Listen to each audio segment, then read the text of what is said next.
우리나라는 참 독특한 문화가 있습니다. 그것은 지금 우리가 겪고 있는 바로 음력설을 샌다는 것입니다. 보통 나라들을 보니까 양력 1월 1일을 이제 연휴로 이렇게 보내고 기뻐하고 새해로 받아들이지 음력 1월 1일까지 보내는 민족은 많지 않다는 것입니다. 그러나 우리 입장에서는 한 해를 시작을 2번을 보내니 이게 얼마나 좋은 일입니까? 또 달력에 빨간 날을 이렇게 좀 볼 때마다 더 좀 기쁘지 않으십니까? 그래서 참 우리나라 좋다 그런 생각을 합니다. 그런데 이 설날의 특징을 하나 꼽자면 그것은 바로 무엇보다도 고향을 향해 떠나간다는 것이죠. 저는 고향이 이제 전주입니다. 전주 사람인데 평상시에 동탄에서 이제 전주를 가면 안 막히면 2시간이면 갑니다. 그런데 굉장히 많이 막힐 때, 명절 때 이럴 때는 그냥 아예 마음속에 한 5시간 잡고 가야 그냥 마음이 편해요. 그만큼 많은 사람들이 가는 거예요. 그러니까 전주가 한 168km 정도 되거든요. 그 이상 가시는 분들은 도대체 몇 시간을 운전하시는지 모르겠어요. 뭐 경상도나 뭐 부산이나 이렇게 가시는 분들은 정말 대단하신 것 같아요. 그런데 그럼에도 고향을 가는 이유가 도대체 뭡니까? 고향을 왜 갑니까? 도대체 이 고생을 하면서. 그 이유는 고향이 가진 힘이 있기 때문에 그래요. 고향에 가면 내 뿌리와 어린 시절을 생각하며 어떤 생각에 빠집니까? 야, 이렇게 어렸던 내가 그래도 지금 가정을 이루었네. 이렇게 어렸던 내가, 이 초등학교가 내가 다녔던 학교인데 내가 지금은 초등학교 자녀를 두고 있네. 이게 거기서 오는 힘이 있는 거예요. 그리고 또 나아가 형제와 자매와 가족들을 만나면서 내가 가족들 위해서 더 열심히 살고 더 잘해드리면서 열심히 살아야겠다. 그런 힘들을 고향에서 받는다는 것입니다. 그래서 명절은 이제 우리에게 아름다운 것입니다. 그런데 여러분 아십니까? 우리에게 그런 힘을 주고 우리의 삶의 방향을 다시 잡아주는 영적인 고향이 있다는 것도 우리는 기억해야 된다는 것입니다. 그 영적인 고향을 성경은 본향이라는 단어를 사용합니다.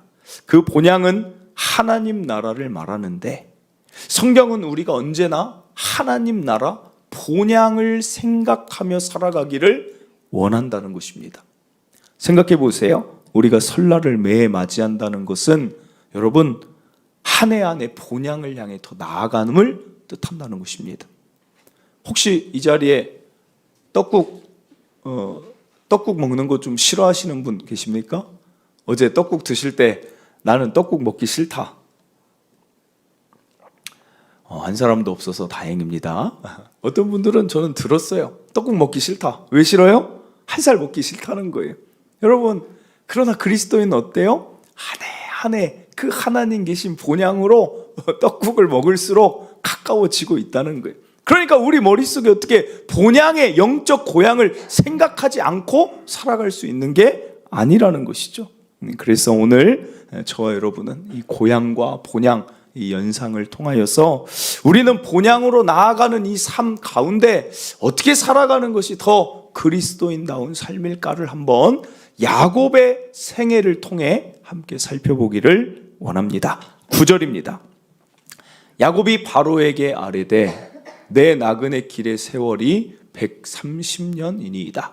내 나이가 얼마 못 되니 우리 조상의 나그네 길의 연조에 미치지 못하나 험악한 세월을 보내었나이다. 이렇게 말을 해요.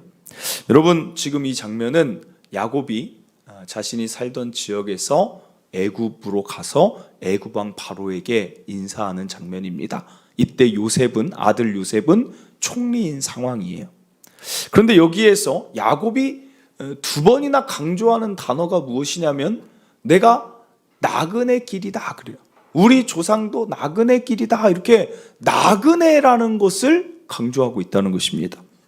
나그네는 정착할 곳이 없는 자를 말해요. 그냥 지금 왔다가 가는 떠도는 자를 말해요. 여러분, 이 표현은 야곱의 인생에서 쓰여지지 않았던 단어입니다. 그리고 야곱의 인생에서는 어울리지 않는 단어입니다. 왜냐하면 야곱은 누구보다 정착해서 살길 원했던 자이기 때문에 그렇습니다.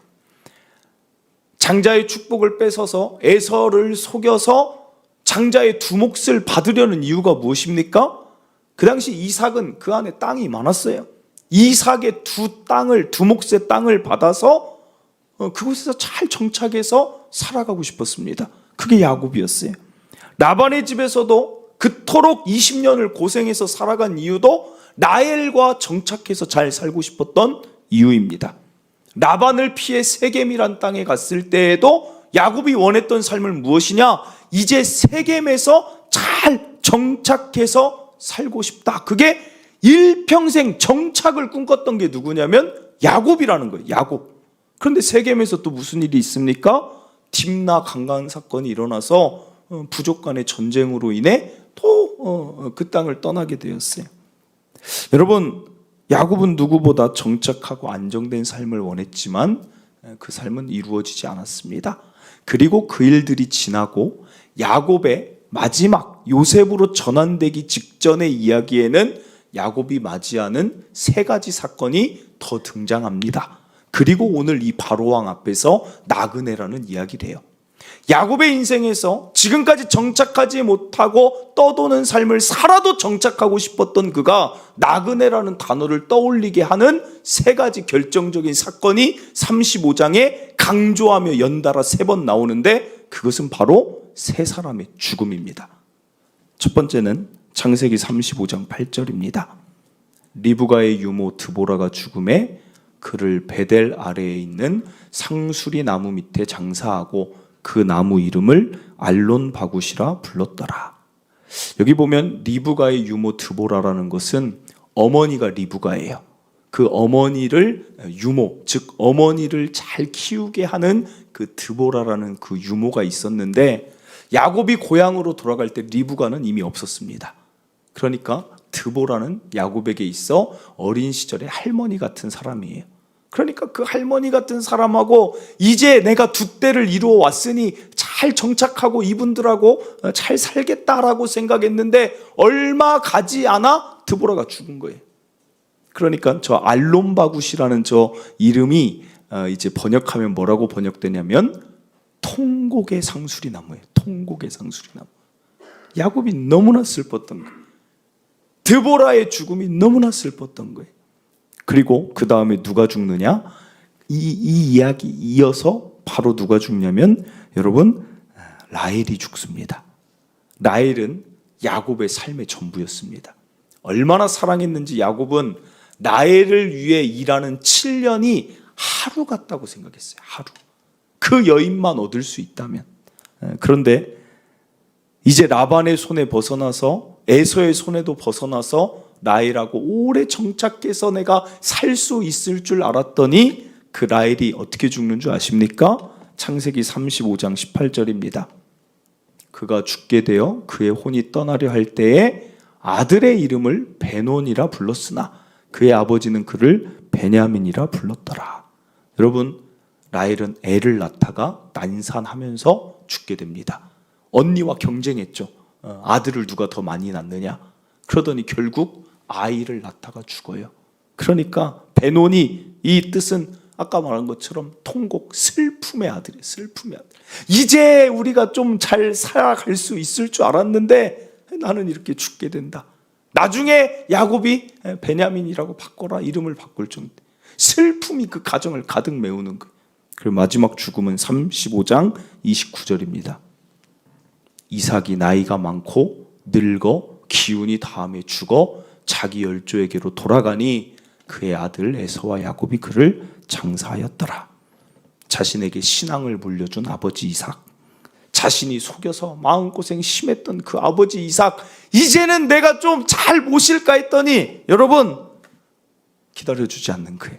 아버지 이삭도 내가 돌아온 지 얼마 안 돼 떠나가 버리는 것입니다.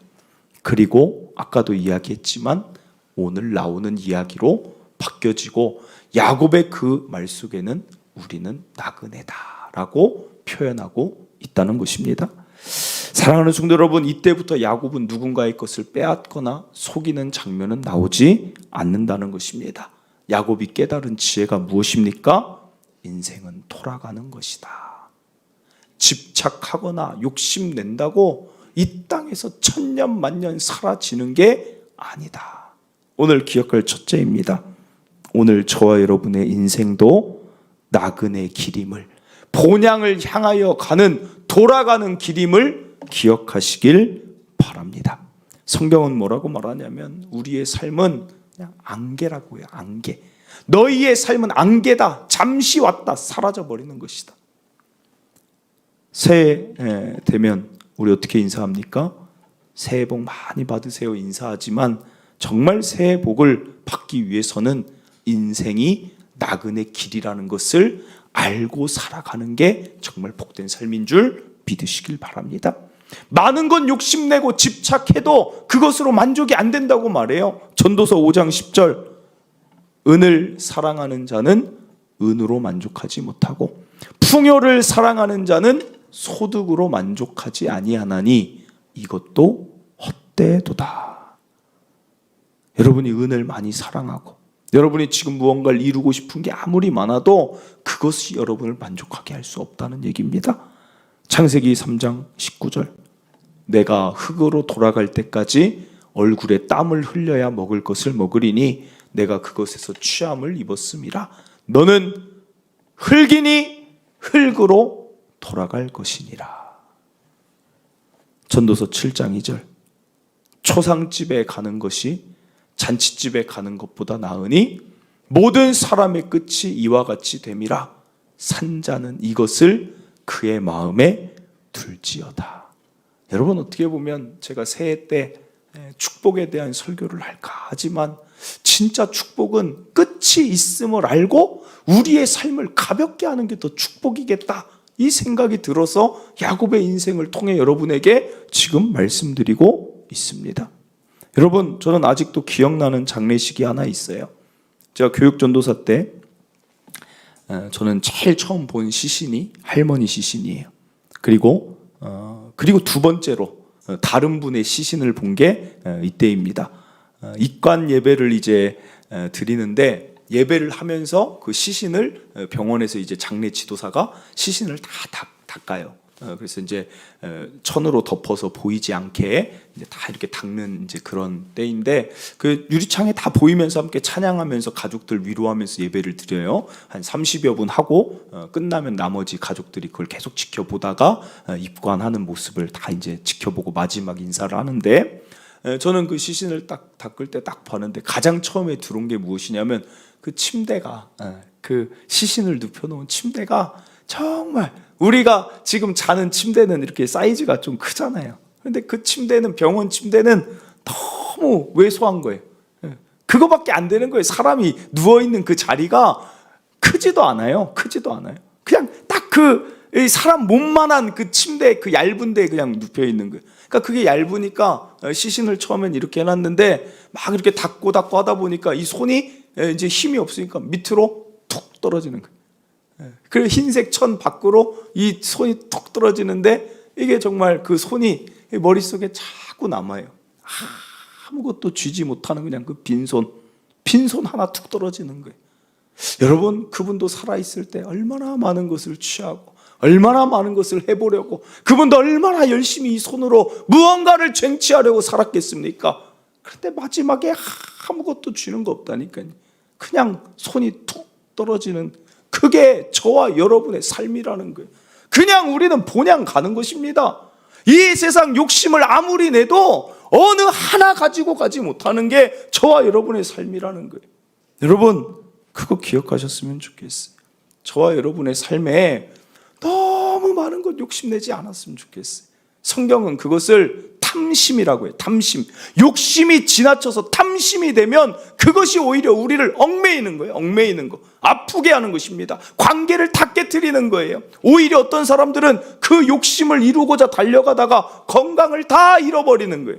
여러분, 좀 가벼워지셨으면 좋겠어요. 2024년은 좀 덜어냈으면 좋겠어요. 좀 내려놨으면 좋겠어요.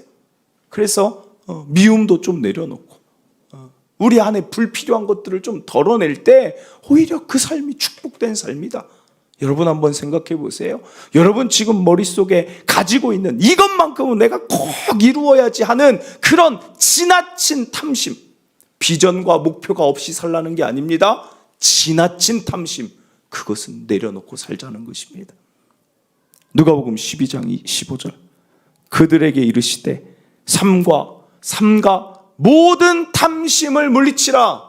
사람의 생명이 그 소유에 넉넉한 데 있지 아니하니라. 때로는 뉴스 보면 아주 여러분 놀랍지 않습니까?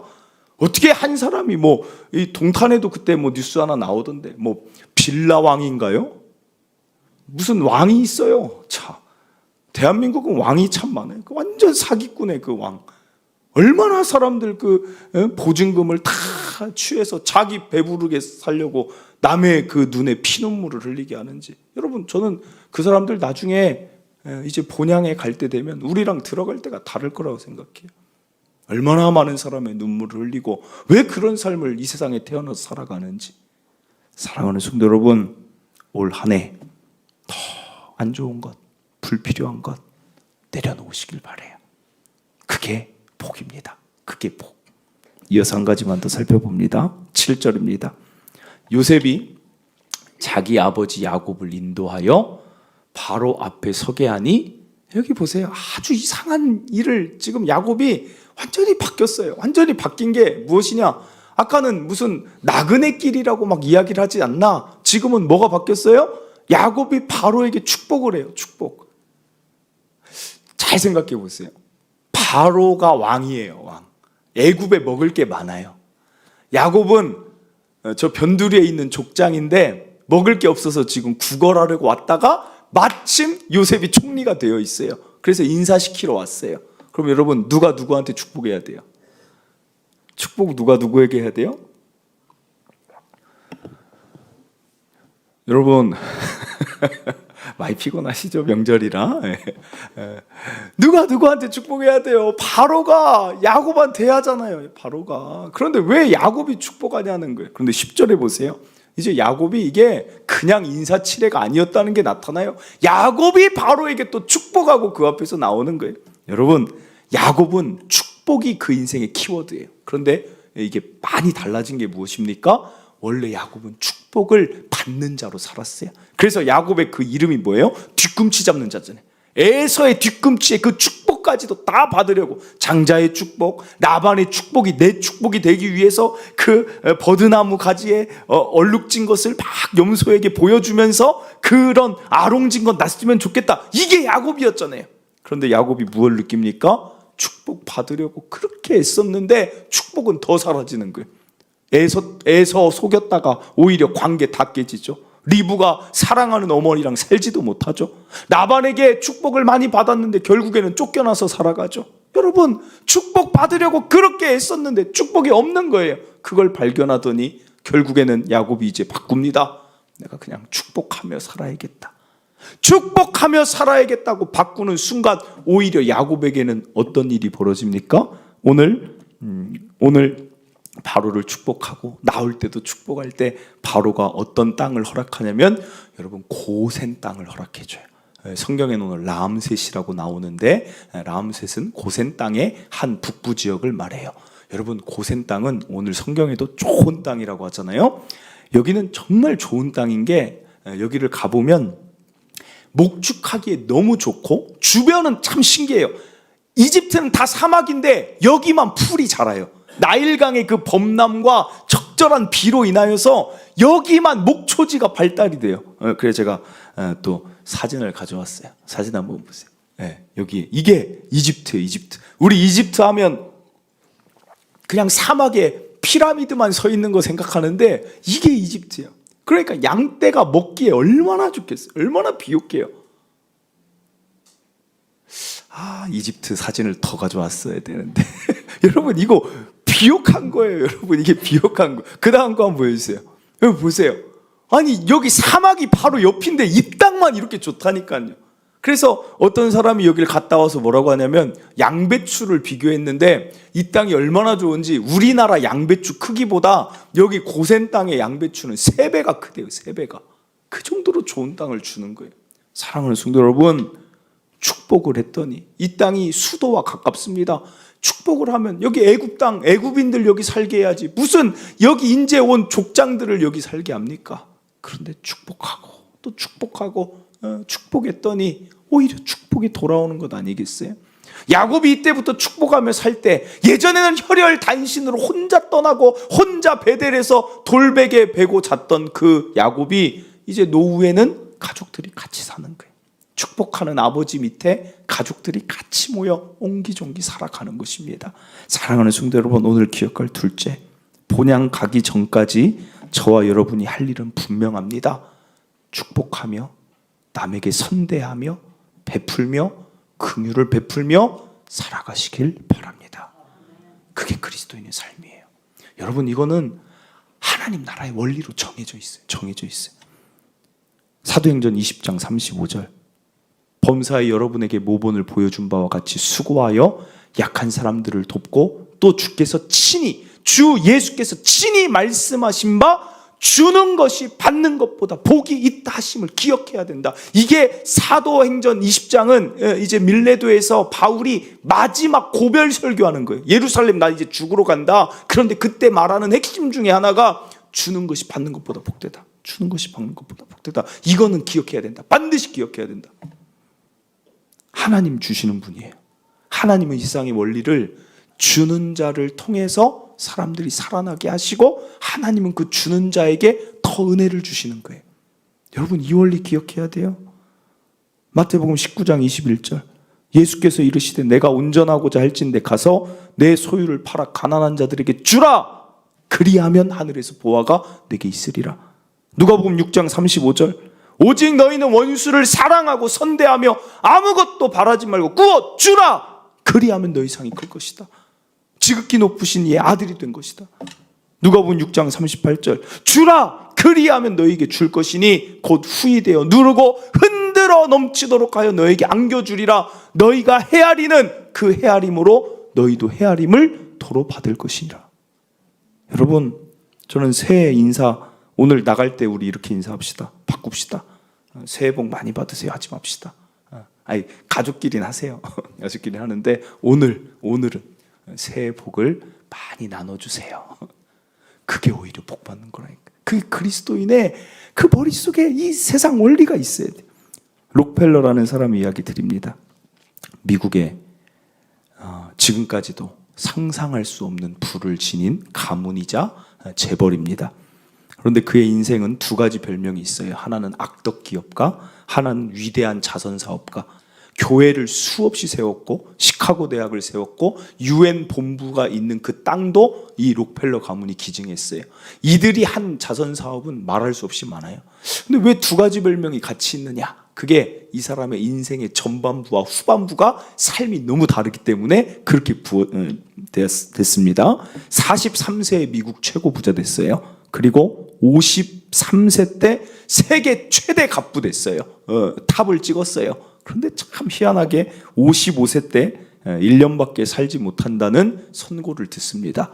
병원에서 병세가 악화돼서 참 허무하다, 돈만 쫓고 살아왔는데 허무하다 하고 액자를 보는데 그 말씀이 딱 있는 거예요. 주는 것이 받는 것보다 복이 있다라는 예수님 말씀이 딱 있는 걸 봤어요. 그런데 참 동시에 옆에서 병원비 때문에 실갱이하는 한 입원 어린 소녀의 그 가족의 그 모습이 동시에 보여요. 그래서 마음속에 야, 주자 무명으로 도왔어요.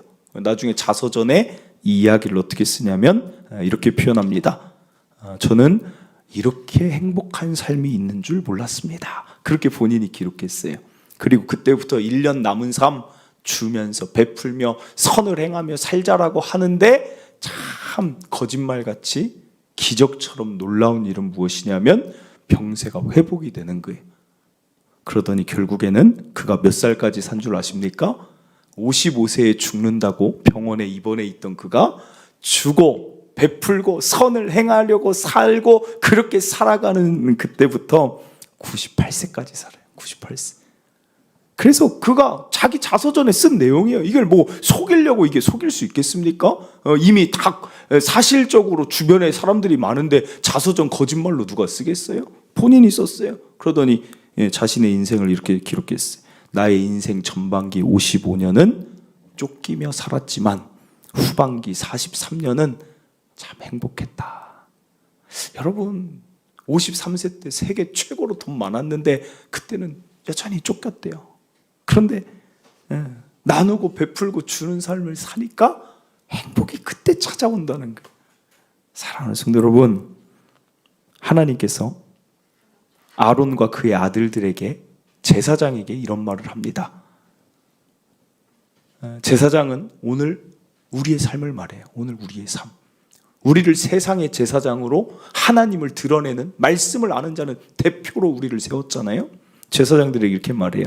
민수기 6장 23절. 아론과 그의 아들들에게 말하여 이르기를 너희는 이스라엘 자손을 위하여 이렇게 축복하라라고 말씀하세요. 축복하라. 여러분, 우리는 민수기 말씀 볼 때 이 축복이 다 내 것이다라고 생각, 그것도 물론 맞습니다. 이스라엘 백성이니까. 그런데 우리의 역할은 또 하나 있다니까요. 우리가 축복하면 하나님이 우리의 축복대로 그들을 축복해 주신다는 거예요. 그래서 교회도 보면 부교역자 때랑 담임 목사 때랑 정말 다른 게 하나 있어요. 정말 다른 게 뭐냐면, 부교역자 때는 설교를 하면 말씀에 막 입각해서 더 막 말씀대로 하면 좋겠고, 목사님들이 막 축복에 대한 설교를 하면 부교역자 때는 아니 좀 더 말씀의 그 원리들을 얘기해 주시고 막 뭐 이런 게 있어요. 신학을 막 신학대학원 다니고 막 한참 이 뜨거울 때니까. 담임 목사가 되면 조금 다른 게, 성도들이 복이 넘쳤으면 좋겠어요. 성도들의 삶을 들으니까 아니까 건강의 복도 더 넘쳤으면 좋겠고, 막 또 산업도 잘 됐으면 좋겠어요. 사랑하니까 막 복에 대해서 얘기하고 싶은 거예요. 여러분, 저는 하나님도 마찬가지 같아요. 누가 자기 자녀를 저주하고 싶은 사람이 어디 있겠어요? 막 하나님도 제사장을 세우자마자 하는 말이 뭐예요? 그 이스라엘 백성 축복해라, 축복해라, 잘 되기를 축복해라. 그게 너희가 할 일이다. 지금 저게 우리가 할 일이라는 거예요. 세상에 미운 사람도 여러분 축복하는 거예요. 힘든 사람 축복해 주는 거예요. 그걸 통해 하나님의 이름이 높아지는 거예요. 아니 다 날카롭고 다, 요즘 사람들이 왜 이렇게 날카로운지 모르겠어요. 그때 요새 그 쓰레기 분리수거를 좀 하려고 갔더니 어떤 이제 애들이 같이 갔어요. 저 혼자 이제 명절 때 들기가 좀 많아서 좀 이제 여러분, 저도 집안일을 합니다. 쓰레기는 제가 버리러 갔어요. 갔는데 이제 애들이 이제 왔다 갔다 할 수 있잖아요. 애들이 막 킥보드 타고 막 같이 버린다고 왔다 갔다 하면 뭐 제 딸이라서 그런 게 아니라 그냥 애들 지나다니면 좀 귀엽지 않습니까? 그러면 뭐 같이 버리러 왔어 이런 사람도 있는데, 막 그 할아버지는 인상을 쓰면서 막 다친다 비껴라. 뭐 이렇게 화가 났는지 모르겠어. 나와드려 다친다. 뭐가 그렇게 못마땅하고 화가 났는지. 여러분 어떠세요? 여러분 2024년 새해 복 많이 받으세요. 아무리 인사 많이 하면 뭐 할 거예요? 팍 인상 쓰고 살아가면 하나님 영광이 뭘 통해 드러나겠어요? 뭐가 나타나겠어요? 하나님의 자녀로서의 그 영광과 하나님의 이름이. 여러분 좀 축복하면서 사는 거예요. 베풀며 사는 거예요. 칭찬하며 사는 거예요. 어려운 사람 손 한번 잡아주며 사는 거. 그게 그리스도인 하나님이 원하시는 삶 아닙니까? 그러니까 축복해라. 24절. 여호와는 내게 복을 주시고 너를 지키시기를 원하며 여호와는 그의 얼굴을 내게 비추사 은혜 베푸시길 원하며 26절에 여호와는 그 얼굴을 내게로 향하여 드사 평강 주시길 원하노라 할지니라. 얼마나 듣기만 해도 좋아요. 막 서로 성도들이 만나도 그렇게 축복했으면 좋겠어요. 하나님이 복 주실 거예요. 하나님이 은혜 주실 거예요. 하나님이 힘 주시고 하나님이 잘 되게 하실 거예요. 그때 말의 권세를 통해 27절에 그들은 이같이 내 이름으로 이스라엘 자손에게 축복할지니 내가 그들에게 복을 주리라. 여러분, 우리를 통해 누군가 축복받으면 배 아픕니까? 배 아프세요? 얼마나 좋은 거예요. 우리가 다 잘 살아야 돼요. 갈수록 우리나라가 우리라는 의식이 약해져요. 공동체라는 의식이 약해져요. 여러분, 이거 큰 문제입니다. 우리가 잘 살아야 돼요. 그래야 이 우리를 통해 내 자녀가 살아갈 다음 세대도 살아갈 수가 있는 환경이 되는 거 아닙니까? 우리가 약해지면 안 돼요. 나만 잘 사는 게 중요한 게 아니에요. 동탄이 잘 살아야 되고 우리나라가 더 잘 살고 더 든든하고 튼튼해야 돼요. 그래야 그 안에서 살아가는 나, 내 자녀, 내 자손 누군가도 잘 살아지는 거예요. 여러분 많이 축복하시길 바랍니다. 축복하는 게 곧 우리 삶이다. 오늘 이거 꼭 기억했으면 좋겠어요. 마지막 이야기만 하고 마칩니다. 설날이라 설교 준비하면서 아주 재미난 글을 봤어요. 글의 제목은 이것입니다. 세뱃돈 주지 않는 방법.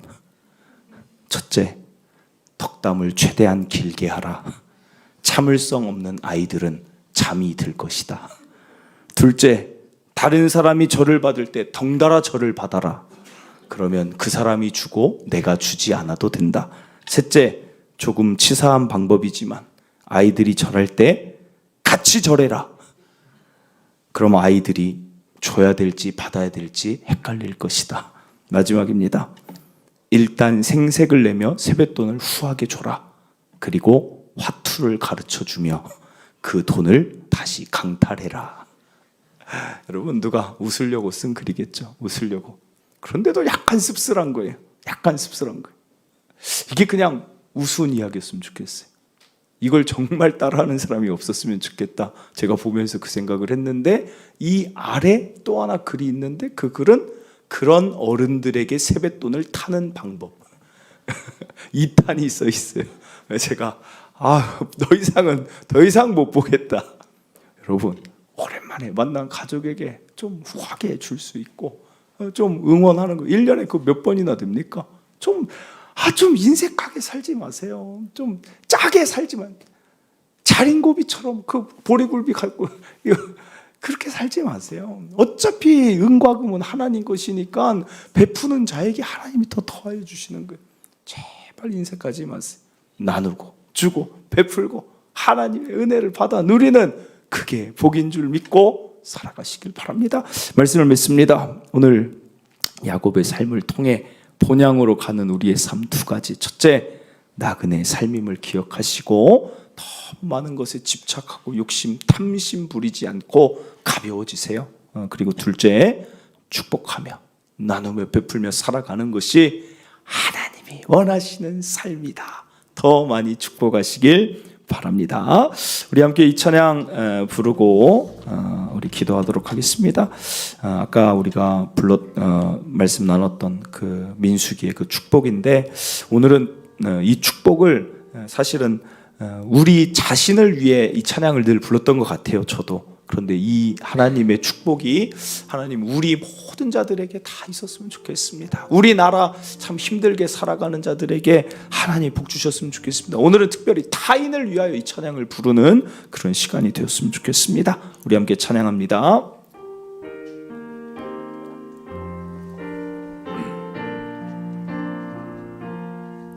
여호와는 너에게 복을 주시기를 원하며 너를 지키시기를 원하시며 여호와는 그 얼굴을 너를 향하여 드사 은혜와 평강 주시기 원하노라. 여호와는 너에게 복을 주시기를 원하며 너를 지키시기를 원하시며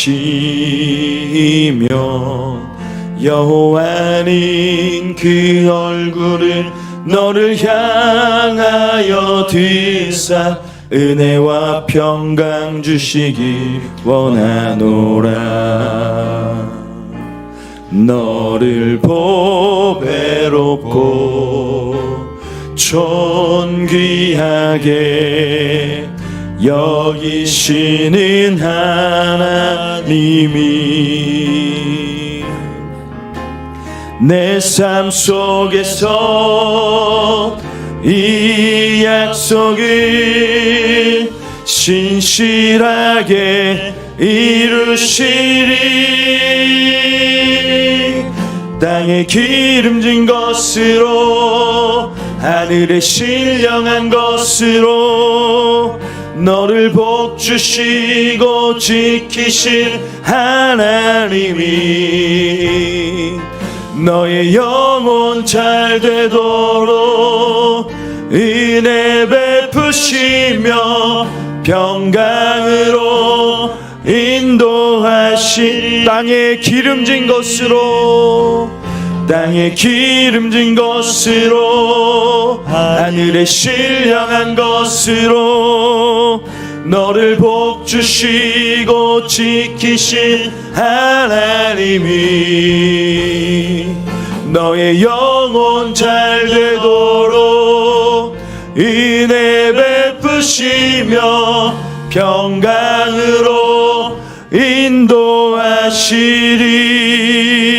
인도하시리. 아멘.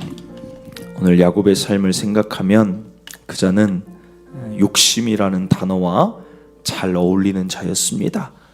그러나 그자가 그렇게 욕심을 내고 축복받으려고 할 때 오히려 그자의 삶은 늘 아픔이 있고 관계가 깨어지고 슬퍼하고 결과가 좋지 않았음을 그 3번의 죽음들을 통해 이제는 확실히 깨달았습니다.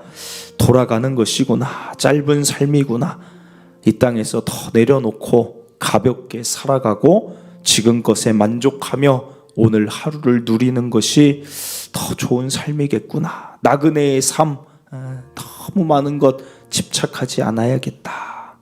여러분, 이 깨달음이 오늘 우리에게도 아주 큰 교훈을 줍니다. 여러분, 어떤 것에 여러분 지나친 탐심이 있거든 오늘 우리 그것 내려놓아도 훨씬 복된 삶이 될 줄 믿습니다. 오히려 평강을 사모하시고 오히려 지금의 만족을 사모하시고 여유와 너그러움을 사모하시길 바랍니다. 또한 성경의 원리는 언제나 주는 자가 받는 자보다 복이 있는 것입니다. 야곱이 축복하고자 마음 먹고 바로 왕을 축복할 때 오히려 가장 좋은 땅을 받게 되는 것이고 가족들의 사랑을 받는 노년을 드디어 보내는 것입니다. 하나님은 이 세상을 그렇게 만드셨습니다. 축복을 흘려 보내는 자를 통해 축복이 임하고 축복을 흘려 보내는 자 위에 하나님의 축복이 임하는 것입니다.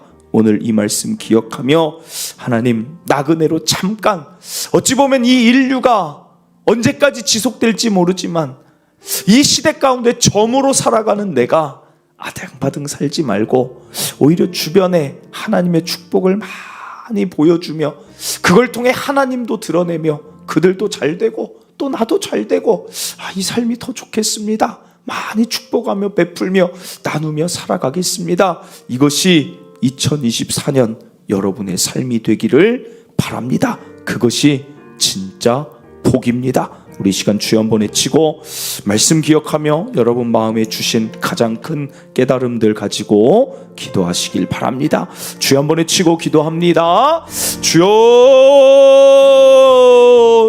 하나님 아버지, 오늘도 하나님의 말씀 앞에 하나님 우리 본향으로 향하는 그리스도인의 삶이 어떠해야 되는지 다시 한번 생각해 봅니다. 하나님, 오늘 우리의 삶이 이 야곱의 생애를 통하여서 큰 깨달음을 얻기를 바랍니다. 하나님, 나그네입니다. 하나님 정착하는 것이 아니라 이 땅이 천년만년 계속되는 것이 아닙니다. 하나님, 너무 많은 욕심이 나를 힘들지 않게 하시고 너무 많은 욕심 때문에 가족이나 어떤 관계가 깨어지지 않게 하여 주시고 오히려 내 건강을 잃어버리고 내 정신에 하나님 모든 속사람이 약하여지지 않도록 오히려 더 평안의 삶을 누릴 수 있도록 하나님 역사하여 주시옵소서. 지나친 탐심을 제하게 하여 주시옵소서. 하나님, 우리는 돌아가는 삶입니다. 가볍게 살게 하시고 소풍처럼 살게 하시고 여행객처럼 여행자처럼 이 세상 살다 가게 하여 주시옵소서. 하나님, 또 기도합니다. 하나님, 오늘 우리는 축복을 하나님 베푸는 자로 살아야 됩니다. 주는 자가 받는 자보다 복이 있다라는 예수님 말씀의 원리대로 되는 것이니 더 축복하고 우리가 잘 되는 것이 더 좋은 것입니다. 공동체가 잘 되는 것이 더 좋은 것입니다. 하나님, 늘 축복하며 하나님 베풀며 누군가를 일으켜주며 선을 선을 행하며 하나님 살아가게 하여 주시옵소서. 그 삶이 오히려 하나님의 복이 임하는 아름다운 삶이 되는 하나님 그 원리라는 것을 꼭 기억하게 하여 주시옵소서. 하나님 그리하여서 오늘 우리의 삶이 더 축복된 한 해로 한 걸음 한 걸음 이 진리와 함께 나아가게 하여 주시옵소서. 하나님 그렇게 일하실 줄 믿습니다. 오늘도 귀한 깨달음 감사드리며 그렇게 살아가겠습니다. 오 주여 감사합니다. 하나님 감사합니다. 오늘 고향을 생각하며 또 우리의 본향을 생각해 봅니다. 언젠가는 가야 될 그 본향, 거기에 가기까지 우린 어떤 삶을 살아야 하는가? 야곱의 삶을 볼 때 지나친 탐심이 그의 삶을 참 아프게 했습니다. 그럼 오늘 우리는 어떻게 살아야 하느냐? 나그네로 살게 하여 주시옵소서. 한없이 가볍게 살아가게 하시고 지나친 탐심이 우리를 짓누르고 어떤 것들의 관계를 깨어뜨리는 것이 아니라 오히려 그 욕심 내려놓고 더 좋은 관계 가운데 살아가는 것을 택하게 하여 주시옵소서. 오늘 살아가는 이 삶을 소풍 온 것처럼 여행자처럼 즐기며 살아갈 수 있는 그 여유들을 하나님 2024년 우리 성도들에게 더욱더 부어 주시옵소서.